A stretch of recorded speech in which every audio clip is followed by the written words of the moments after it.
with Let's Talk with JB. I have been missing in action for the past couple weeks, but there is a good reason. At least I think it was a good reason. On May the 4th, I took part, and I know I spoke to you guys the last time I was here. It was called Sleep Out, right? I'll show you. It was called Sleep Out, and it was called Sleep Out New Jersey. It was the Women Unite edition. The women of the Giants sponsored this, but it was Sleep Out, and it was to benefit the Covenant House. And I absolutely loved it. I had a great time, but it wasn't really about the time. $400,000 plus was raised that night. And again, this is for the Covenant House for the city of Newark. But they have Covenant houses all over. And if you have an opportunity to donate and give to the organization, I think you should. They had a few of the children or young adults there that night, and they were just speaking about all the benefits and all the things that the Covenant House offers. And I have donated to the Covenant House personally myself over the years, giving clothes, giving, odds and ends that I may have, had that may have been, extra or whatever. But I've given to them quite often. But I've always thought of the Covenant House as just a place for teenage moms. I think that's the way it was initially told to me. It was like for teenage moms and helping teenagers who were having children and stuff like that. And then that's all I really heard about it. But while I was there, it was a lot more detailed information provided.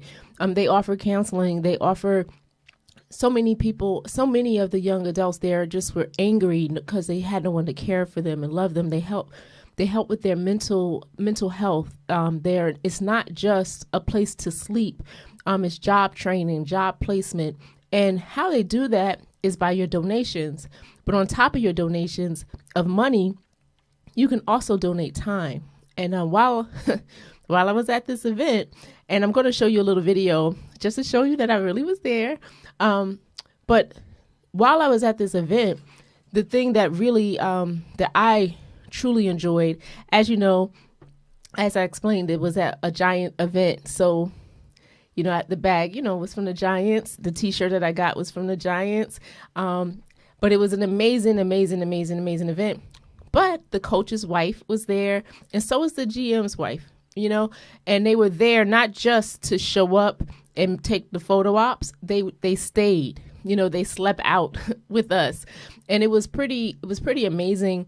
It was very amazing to see people who maybe are not affected by this in any way, give of their time and give of their finances. But while we were there was around 6 a.m. the next morning, they do a reflection, and people who slept out, they have an opportunity to reflect on the experience.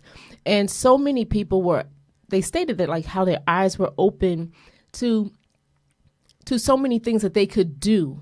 There was a young lady that was one of the people who were a part of the program who came to speak, and she was talking about how she was into art and how there were programs that dealt with art. And one of the women that were there to donate and sleep out with us was in the art world. And so she started to speak about possibly being able to, volunteer her time to come down and help and assist. So if you're interested in that, please, you can inbox me. You can send an email to letstalkwithjb@gmail.com, and I will reply and provide you all the information that you would need. Also, they do have a monthly giving option. And when we were there, it was if you donated to give the $19.99 a month, they received an additional $250 stipend. So even if you give 1 month, they get an additional $250. So if you have it in your heart, you have it in your bank account, you have it in your budget, try to help out. Every single dollar helps, not hurts, helps. I'm going to show you just a small video of me being there. Okay. Hey, Facebook. For those of you, again, I'm at this event called Sleep Out New Jersey in support of the Covenant House. And tonight I am sleeping on the 50-yard line of MetLife Stadium. You see the ring of honor.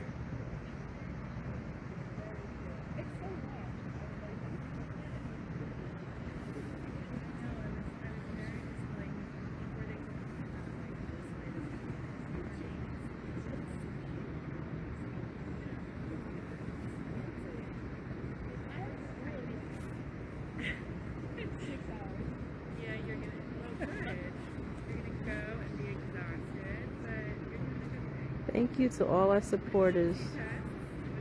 Thank you for everyone that supported, regardless of what amount you gave.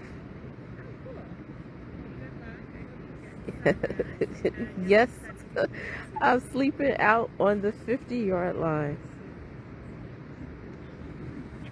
Yep, I'll be here all night. See you in the morning, Tony.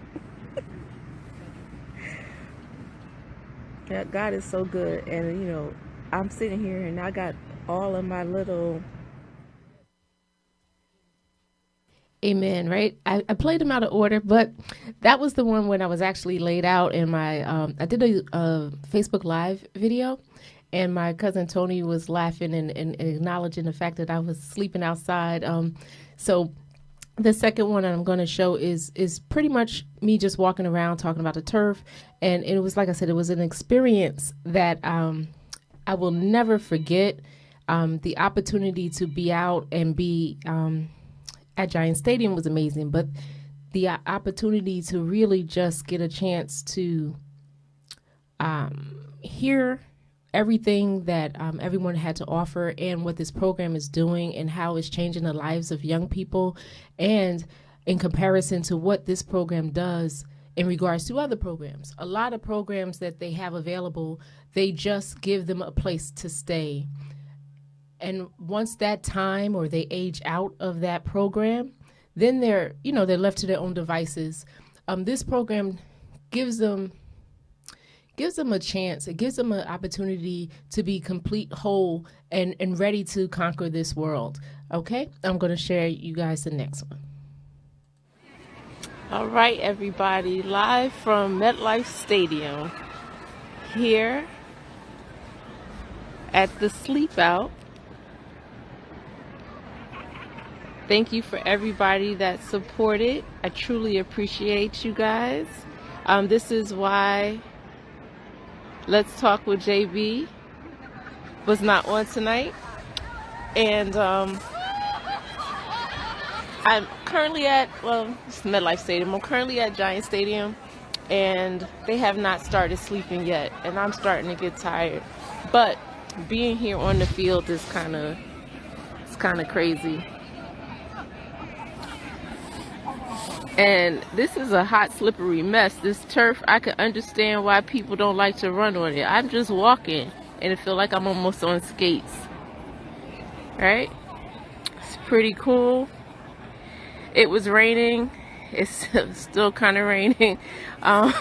So they are like delaying the sleep part.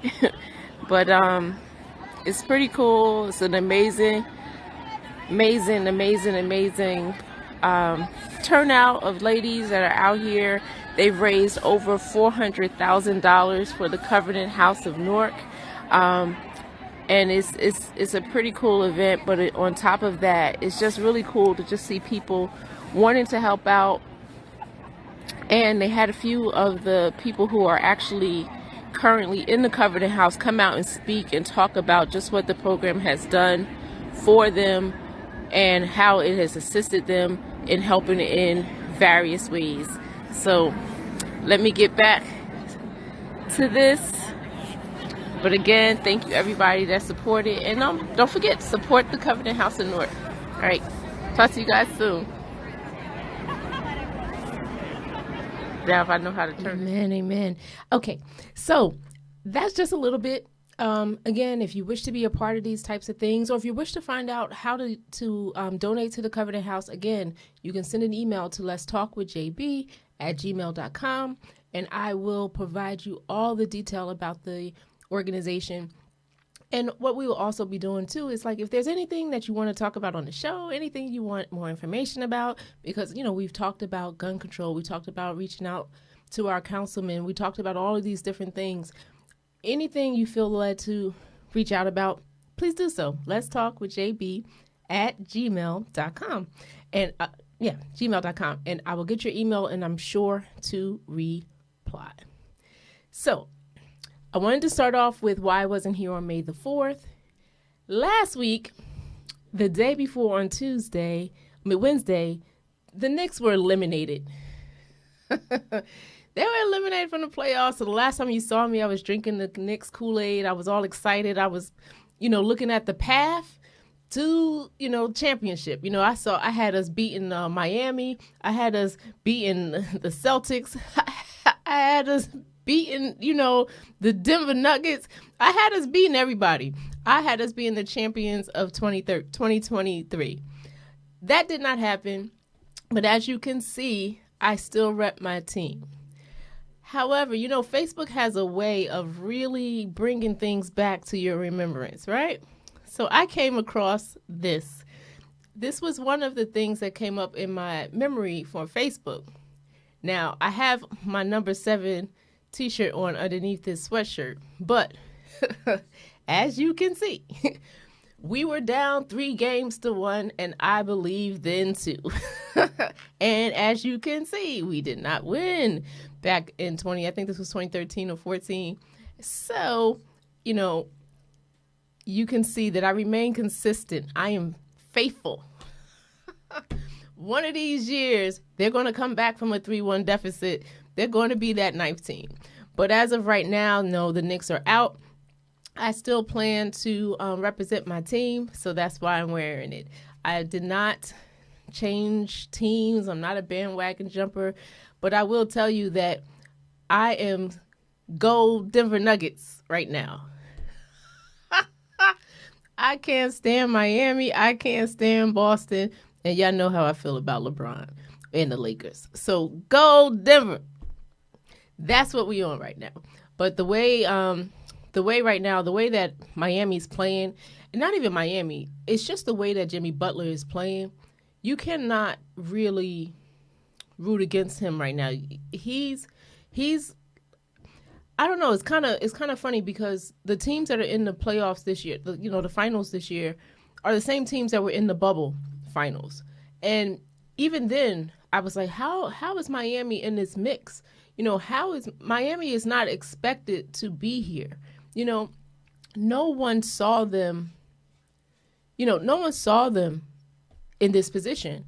And the way they played against the Celtics the other night, and I picked them to win. So this is not a change because they won the other day. No. I picked them to win because I did not believe that Boston should have beat the 76ers. And the 76ers were crippled. You could see Embiid wasn't 100%. Harden, that last game, I don't know what was going on with Harden, but nonetheless, they weren't the top quality 76er team, and Boston was struggling. I don't understand. I don't know how they won Game 6. But once they won Game 6, it's a toss-up. You're going back home. So they won. Even though they won, I still do not believe in Boston. I do believe that their coach is a liability. And I believe the coach is a liability to the detriment of the team. And it's not really his fault. Granted, he was an interim coach, and they were playing well with him. But you got to think, of course they're going to play well. They have a lot of talent, and they pretty much were running the same plays and things that they were doing the prior season. It's just that when it comes down to being able to make key decisions and personnel changes and stuff like that, he seems to be playing catch up. Like, he doesn't call timeouts at the right time. He doesn't know when a shift of momentum is needed. He doesn't know when he might need to anger someone. So what? You can't cater to your star player sometime. If you're throwing up bricks, you need to sit. You know what I mean? Like if you got 4 fouls, you need to sit.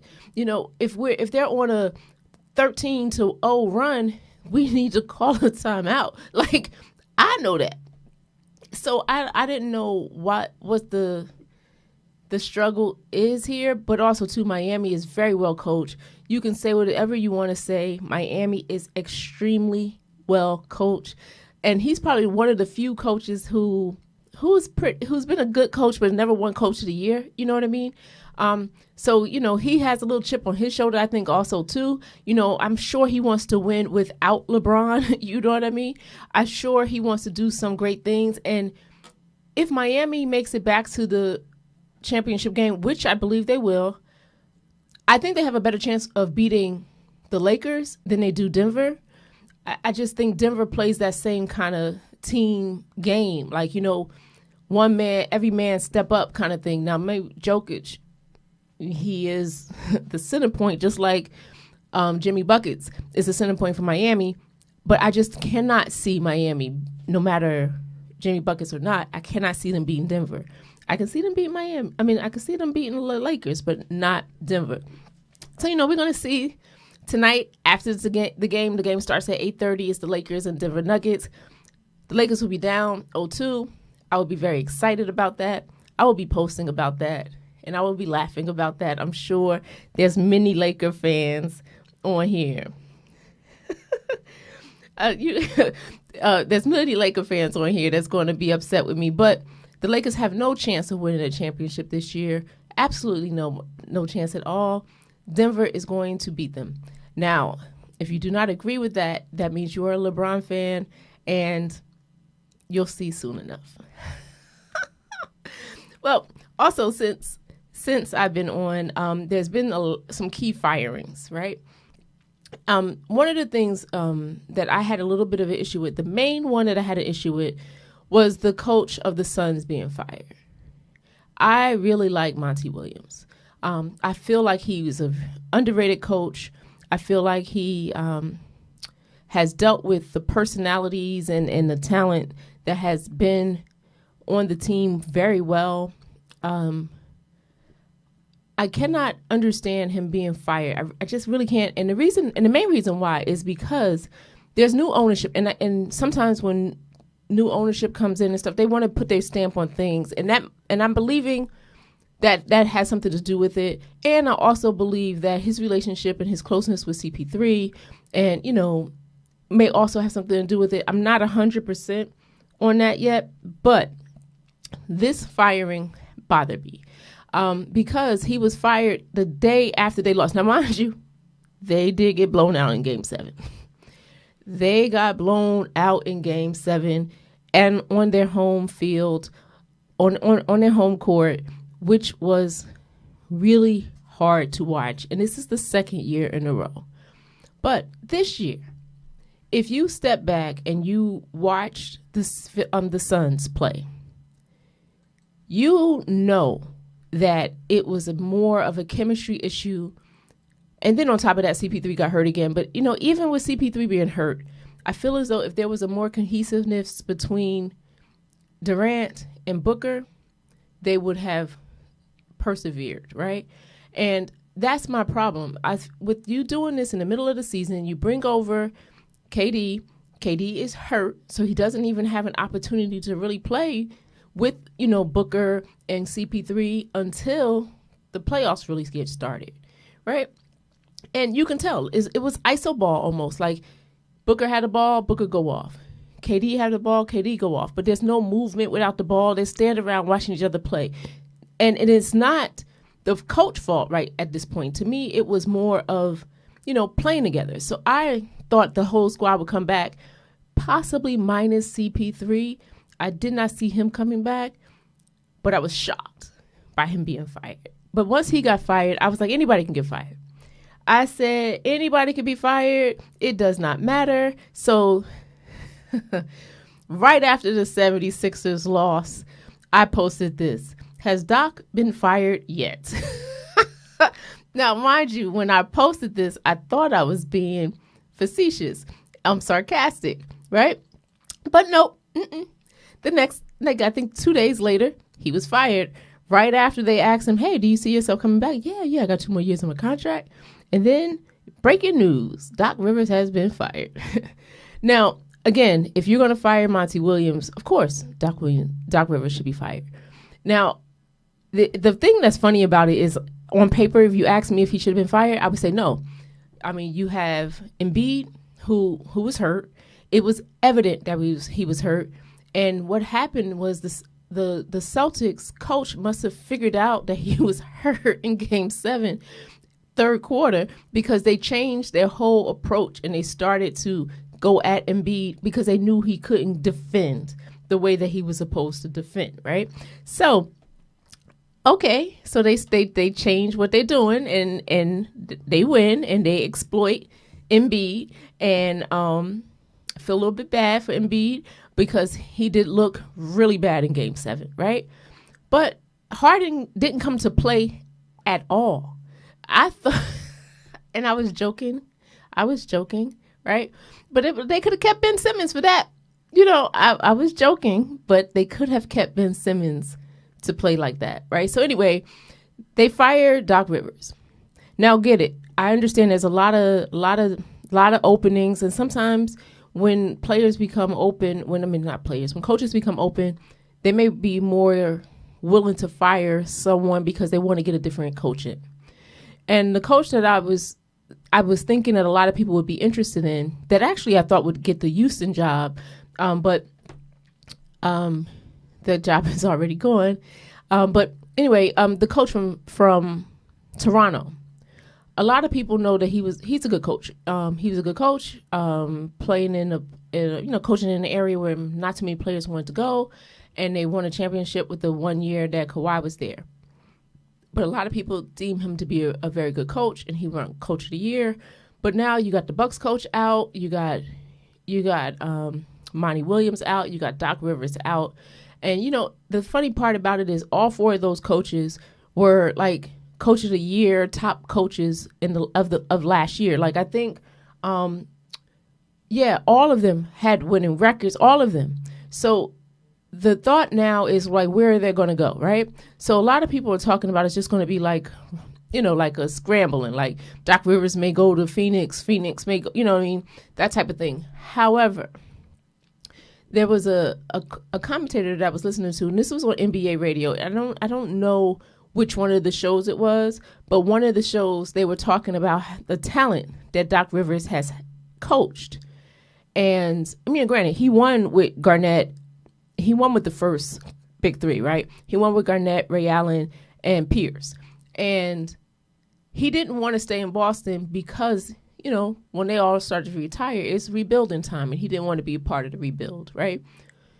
So he went to coach the Clippers. Now, mind you, he went to coach the Clippers when they had CP3, they had Blake Griffin, and who else did they have out there? Because it was 3 of them out there. I can't remember the other person that they had. Why can't I remember? I don't know. But he had a stacked team, and they could never get out of they could never make it to the championship round, right? Now, mind you, it might have been CP3's fault. I don't know, because a lot of people say that he's cursed, like he's never going to make it to the finals. But, who knows? Who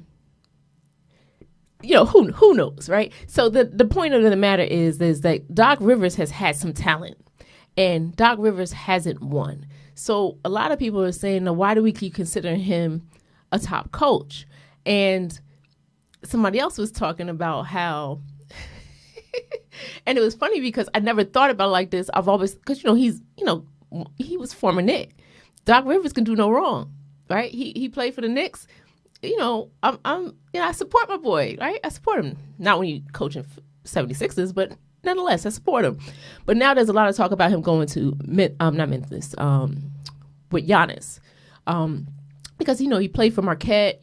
So there's trying to talk about like his connection to the area, and that might be a really good team for him because Giannis is a hard player. He's not a complainer and all that type of stuff. So I'm curious. Do you think Monty Williams and Doc Rivers, or do you think they're going to Do you? Oh yeah, they did have J.J. Redick, yeah, and Crawford, yeah, yes, they did. Antonio, Doc Rivers has had some talent, and I don't understand why he hasn't won more, and that's the talk. So, do you really think of Doc Rivers as being one of the top coaches out there? Do you think Doc Rivers and Monty Williams will have jobs at the beginning of the season? Because now you got to think the Toronto job is open, the Milwaukee job is open, the 76ers job is open, and the Phoenix Suns job is open.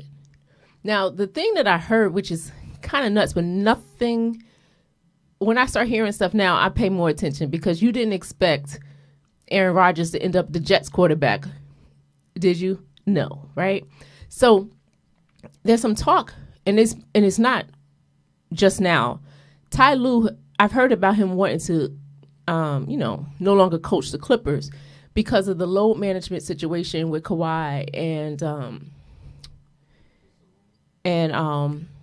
can't remember the other guy's name now, Paul George, right? And Doc Rivers is not going there. So you don't have to worry about him going to the Clippers. You don't have to worry about him going to the Clippers because he used to coach them. But on top of that, Paul George used to date his daughter. Long story if you don't know all about that, and I'm not going to go into it. But nonetheless, he's not going there. But there's some talk about Ty Lue not wanting to be there because, think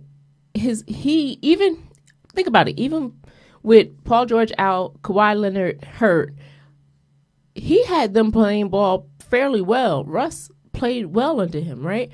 So there's a lot of talk about him wanting to be with people who want to play, and so there's some talk about him wanting to leave. So what I'm hearing now is that the Suns really are interested in Ty Lue, and I think that would be a very good look, right? A very good look. Most of us who are fans of the NBA from a 90s era, you remember Ty Lue most for being stepped over by Iverson.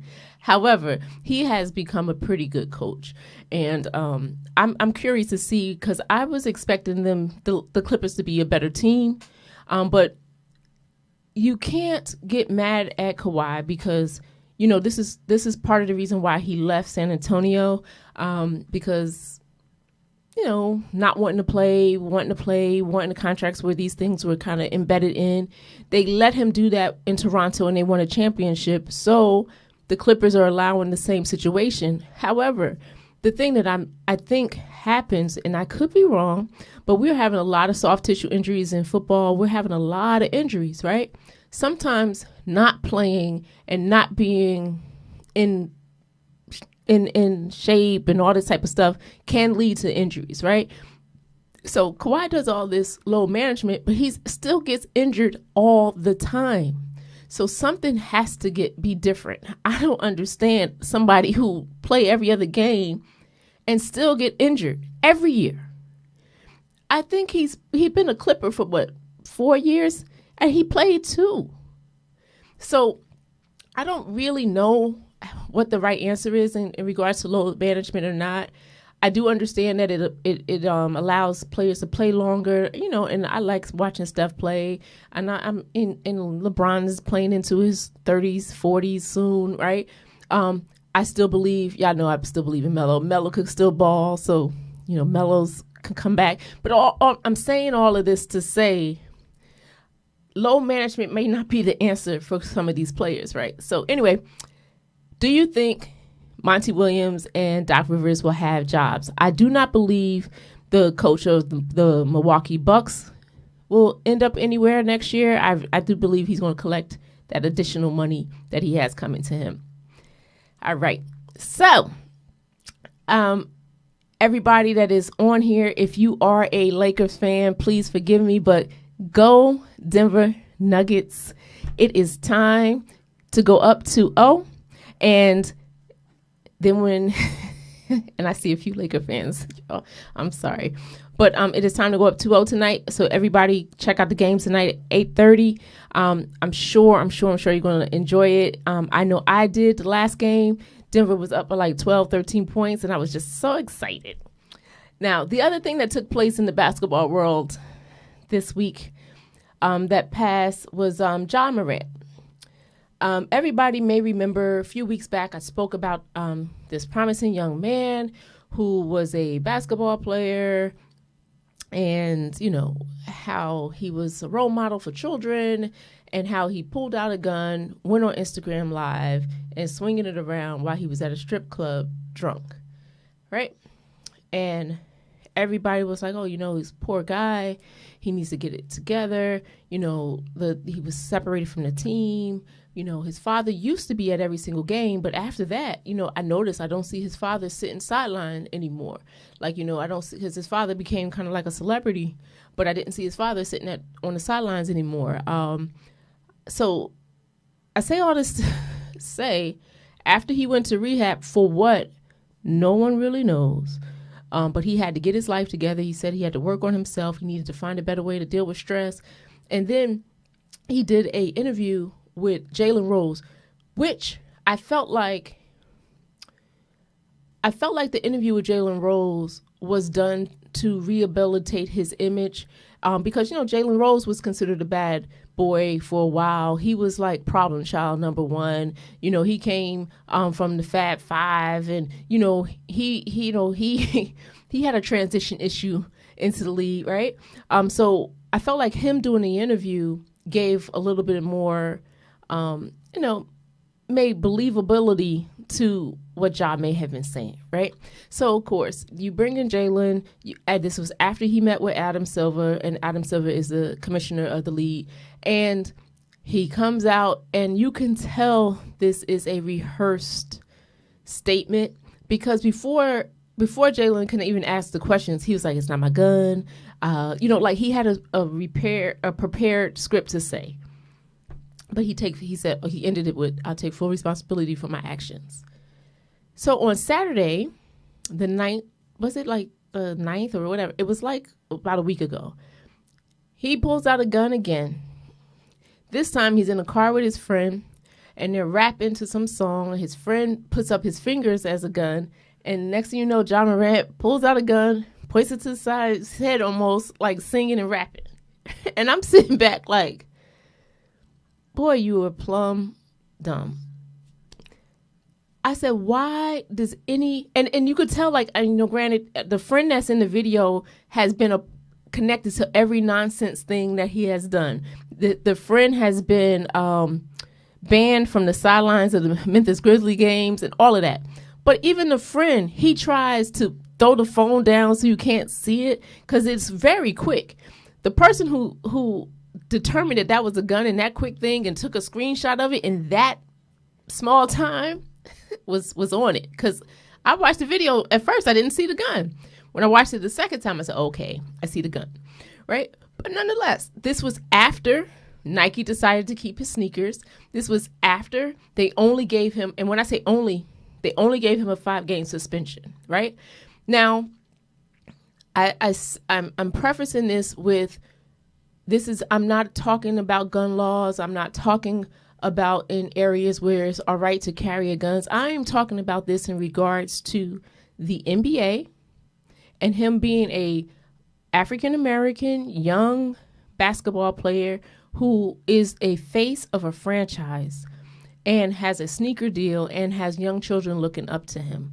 So if you're going to say, oh, well, he didn't break no laws, he broke the law of stupidity, right? Stupidity.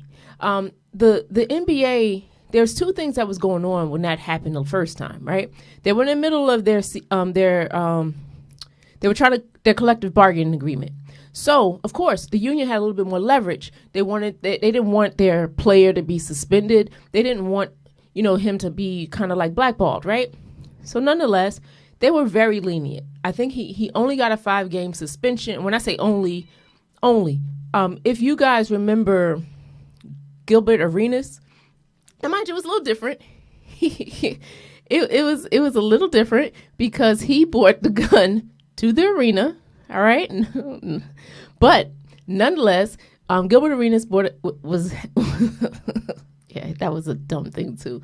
But Gilbert Arenas brought a gun to the arena, and he was suspended for 2 games. I mean, for indefinitely. And they wind up in 2 weeks, after the 2 weeks period, they suspended him for the rest of the year.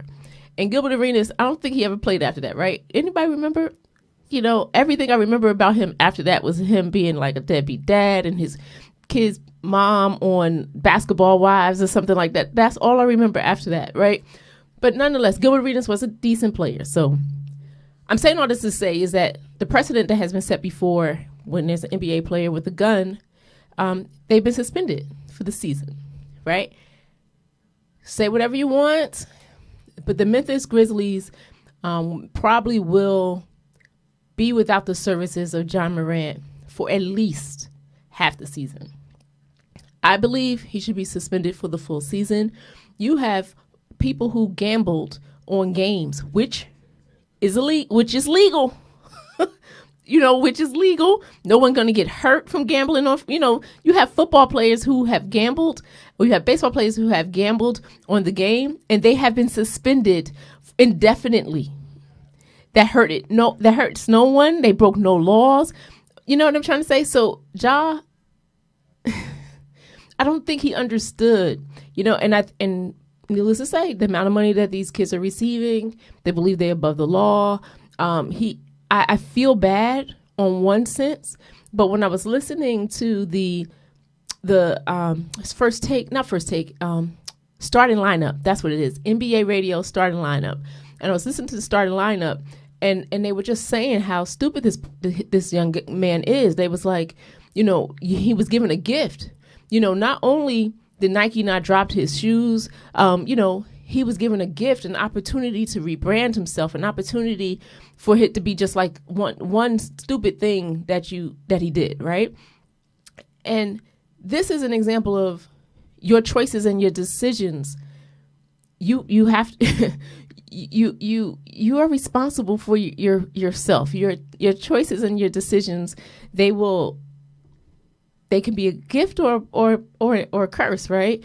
And in this case, I think it was a curse.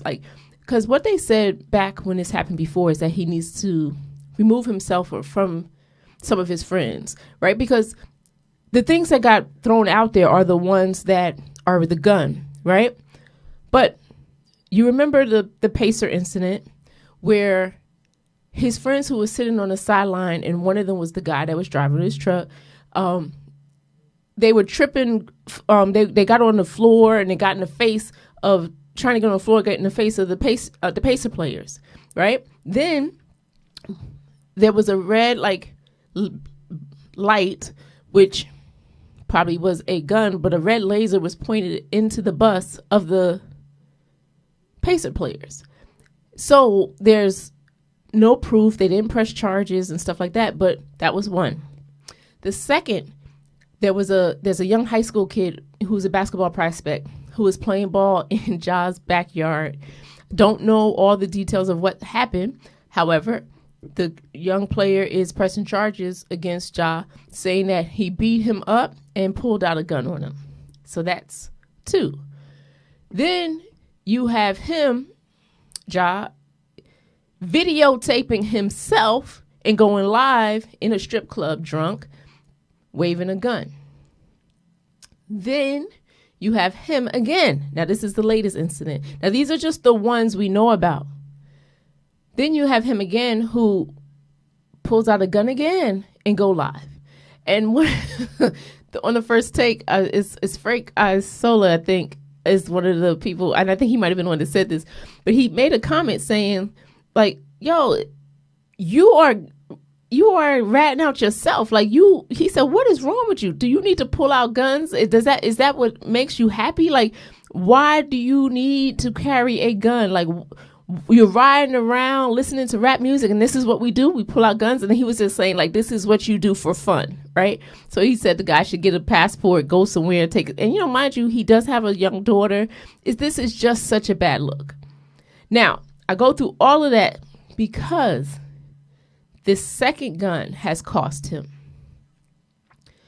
Ja Morant sneakers are no longer on the Nike website. And this is TMZ. This is quite a few media outlets. His sneakers are no longer on the Nike website. However, if you still wish to buy them, if they were on the shelves places, they're still on the shelves. Like if you go to Dick's Sporting Goods, if you go to Foot Locker, you'll still see them. But they're no longer on the Nike website. And this is the piece that, I was, you kind of hope, that he was able to rebrand himself and keep his sneaker deal, because that's where the money comes in, right? The endorsements. So now that his sneakers are no longer out there. Now, mind you, they haven't announced that they severed ties. They haven't announced they're going to discontinue his sneaker. But I do believe the sign of them no longer being on their website is a sign that they probably will be cutting ties with Ja. Now, there are some people who are calling in and there's some people who are reaching out to these stations and they're saying that he didn't break any laws. It's legal to carry a gun where he was at, all of that. And see, the thing is, when you're doing that, you have missed the point. You've missed the whole point. It is not about, if it's a legal thing or not. Stupidity is stupidity. There is absolutely no reason on earth you're making over $100 million. Why are you riding around in a car with a gun? Now, people kept saying, oh, well, hopefully it wasn't loaded. Does it matter? Does it make it any less stupid? You were suspended for doing the very same thing less than a year ago. You came out and you made this statement, and the statement that he made is so, there's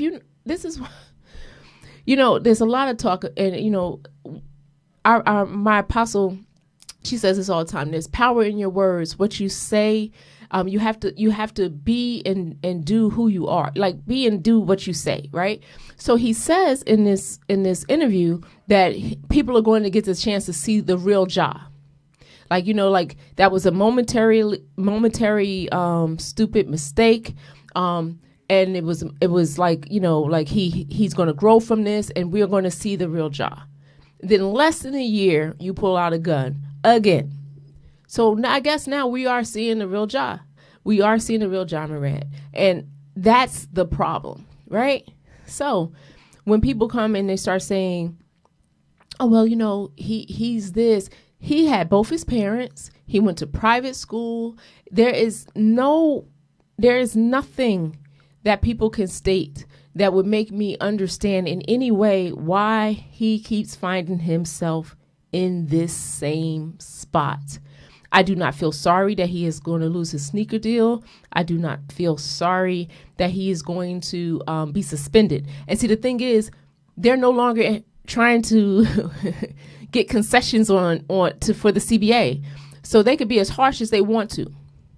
And I believe they need to set a precedent. And that precedent is, if you're representing the NBA, stupidity cannot be.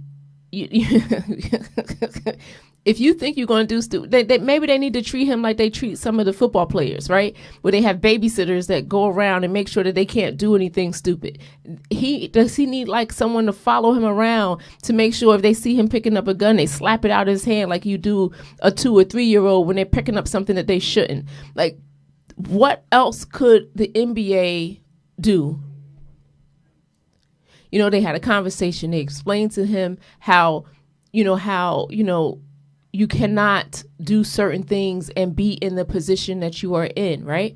So I'm listening to Barkley. Barkley, if you guys follow basketball, even if you don't follow basketball, if you want to be entertained, watch the TNT broadcast with Barkley, Shaq, Kenny, and Ernie. You will absolutely laugh at, so much going on. But nonetheless, they talked about how foolish this young man was, right? And yes, he's 23. Yes, we may have all done some stupid things at 23, but I doubt many of us was pulling out guns and pointing them at our heads at 23, 24, 25, 26. And then, and if you remember his last statement, he was talking about how when he was going away for rehab, someplace in Florida. He was going away to figure out better ways to deal with stress. And pulling out guns and stuff don't have nothing to do with relieving stress either. So, like, I don't understand. I really, really don't understand. And I tried the first time around. You know, you want to give a person the benefit of the doubt. You want to allow them to grow up some, right? But you have a very, and I don't know about the whole situation, but, you know, it was kind of a little like me against the world kind of toxic situation, I felt like, down there in Memphis. You know, nobody wants to tell Ja no. Nobody wants to stand up to the nonsense that Dylan Brooks was doing. Like, you know, they became like, I don't know, like they were trying to be like the bad boys. You know, remember the Detroit Pistons? But they, you know, they had Isaiah, they had Lambert, you know, they had Rodman. Like, you know, you have none of that. So I never understood it. And I still don't. So we're going to see what the league is going to do. I believe he's going to be suspended at least half the season. And if not, they're not sending the right message.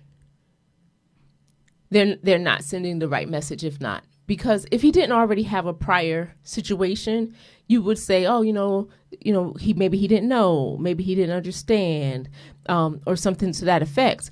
But now you can't say that. And, you know, throughout this whole season, one of the things that I know that I heard quite a bit, and it was by Shaq, who else was saying, First Take, starting lineup, all of them have been saying the same thing, that they need to have some leadership on that Memphis Grizzlies team. They talked about, because this was when they were talking about how DeMarcus Cousins was trying to make a comeback, and one of the teams that I heard that he may be a good fit for was the Memphis Grizzlies, and they were just saying how they had no veteran presence in the locker room.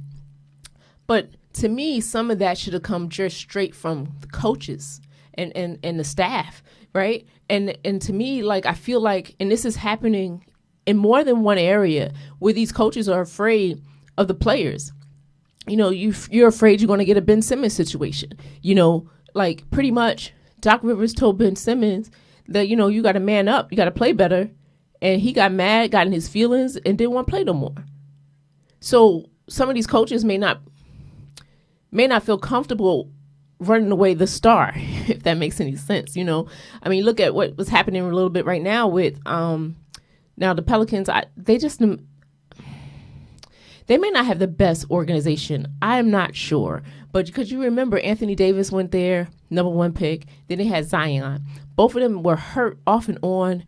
You know, I mean, come on. Anthony Davis has the nickname Mr. Glass in street clothes, right? But Zion is close. I mean, he busting out of his shoes, and, you know, he is a big dude, right? Today, I was listening to an interview done, and Barkley was talking about how when he played, he had to lose 50 pounds in order to be, you know, NBA ready, if that makes any sense. And when he was talking about how he spoke to Moses Malone, and how Moses Malone told him, he asked Moses, like, why am I not getting the ball? Why am I not playing? And he was like, Moses told him, because you fat and lazy. Now, mind you, Barkley can tell a story, right? Because you're fat and lazy. And then he said he went back to his condo and he cried, right? But Moses Malone also gave him an opportunity to try to get himself together. He said, if you really want to get in shape, I'll help you. And he lost 50 pounds. And, you know, say what you want. Yes, he never won a championship, whatever. But Barkley was a great player. You knew you played when you played against Barkley, right? Much as I didn't like him, because, again, you know, 76ers and the Suns, I wasn't a fan, right? But nonetheless, he was saying this. And one of his comments was that Zion is a guy that needs to lose some weight in order to be able to play. Because if not, that amount of weight is not designed to be going up and down in a style of ball that he's playing. He's going to continuously be hurt, right? So when he was saying this was really in regards to this. I know the NBA lottery was this week, and the number 1 pick is going to be going to the San Antonio Spurs. And there's a lot of talk about this young guy that's from France. People are saying, now mind you, I try not to pay attention too much, but I mean, they're saying he's probably be the best prospect since, he's like LeBron, Jordan, Magic, Bird, like all wrapped into one. And I'm like, yeah, stop, because you putting too much pressure on this young guy, right? So nonetheless, so this was the conversation. They were talking about how good this guy was and how good this guy was. And then he was saying how, Barkley was saying pretty much like how you really can't say how good someone is until you see them play, and he's playing in France against people in France. He was like, we got different players here in the U.S. So I'm curious to see how it goes. Definitely, he's going to end up with San Antonio. And he was saying how good organizations are good for new players. And that's how he got on to Zion. He was saying how the coaches and the staff, no one is willing to tell him that he needs to lose some weight. Like no one is willing to tell him that in order for him to be able to play to the top potential and not continuously get hurt, is he's going to have to lose some weight. He's going to have to make some changes. And, people are afraid to say that because you may tell him he got to lose some weight. He might say, hey, you know what? I don't like it I don't like it down here in New Orleans anymore. I want to go where Ben Simmons is, and that's the problem. That is the problem. You cannot have the players running these teams. And to me, right now, that is what's happening. Monty Williams was the scapegoat. Doc Rivers, say what you want, there's a toss up with that, right? But scapegoat, come on. He is not Harden. Harden did nothing in Game 7. You know what I mean? Like nothing. So I don't know. This is definitely something I said I was going to pay a little bit more attention to in this new season, especially in regards to Zion, because I expected him to come in this lead and just do whatever. Now, y'all guys hear me talk about how much I dislike LeBron quite often. But the one thing I will say, there is not any other basketball player that had the level of hype before they came into the league than LeBron. LeBron was on the cover of ESPN and all of that while he was in high school. He is probably one of the few players that lived up to the hype. Regardless of what I say about LeBron this, LeBron that, there are a lot of things I don't like about his game. But he has lived up to the hype. Now, mind you, Kobe wound up being great. But when Kobe came out of high school, Kobe wasn't so great in the beginning. Garnett, he came straight out of high school. Garnett had some lean years in the beginning, right? Who else? McGrady. McGrady was good, but McGrady was not great in the beginning. You know what I mean? That's how he ended up there in Toronto with his cousin, right? So LeBron lived up to the hype. And this young kid that's coming from France, when they interviewed him, when they saw that San Antonio was going to get the first pick in the draft and everybody knows who they're going to take, he said that he can't wait to win a championship. And when he said that, I was like, oh no, I don't think he's going to live up to the hype.